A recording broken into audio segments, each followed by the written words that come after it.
এখন আমাদের সবার সামনে বক্তব্য নিয়ে আসবেন আমাদের সবার প্রিয় বিপ্লবী সংগ্রামী রাজপথের লড়াই সৈনিক সময়ের সাহসী শিল্পতাগ্রার অগ্রদূত গরিবের শত্রু বড়লোকের বন্ধু রাজপথের লড়াই শীতাত মানুষের পাশে দাঁড়ানো সুইটার কিশোর মুখের চলমান হাসি পনানের সামনে নির্ভীক সৈনিক ভালোবাসার টানে যিনি কাছে টেনে নিয়েছেন কৃষকের ট্রাক্টর পোস্টম্যানের সাইকেল শ্রমিকের হাতুড়ি উপকারের বন্ধু উপকারেরও বন্ধু অসম্ভবকে সম্ভব করা তার কাজ রাস্তার টাকা মেরে দেওয়া বয়স্ক ভাতার টাকা মেরে দেওয়া এবং জানমালের লুটপাট করা তার কাজ আমাদের সবার সামনে এখন বক্তব্য নিয়ে আসবেন মিস্টার জায়ান খান।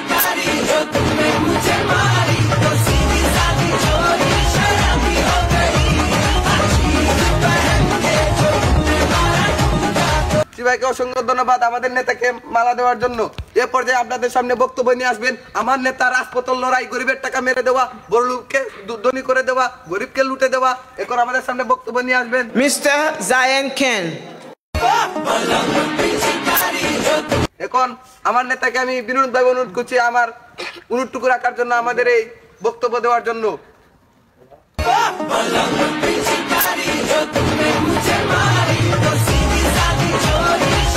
আপনারা সবাই যদি আমাকে ভোট দিয়ে চেয়ারম্যান মালান আমি আপনারা উপকার করবো।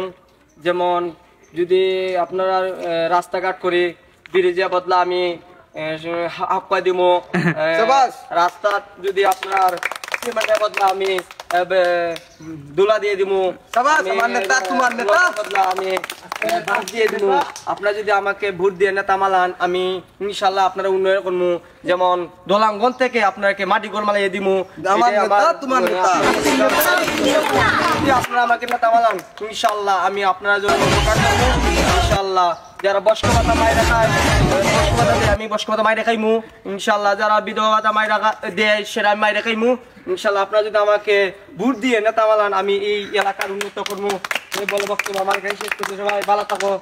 আসসালামু আলাইকুম। আমার নেতা তোমার নেতা পর্যায়ে আপনাদের সামনে বক্তব্য নিয়ে আসবেন সাধারণ বিপ্লবী জাগরণী দৈনিক সৈনিক যে জান প্রাণের জন্য আমাদের নেতার পাশে থাকে জনাব তুহিন বেগম। উনার বক্তব্য পেশ করার জন্য আমি উনার বিনম্রভাবে অনুরোধ করছি।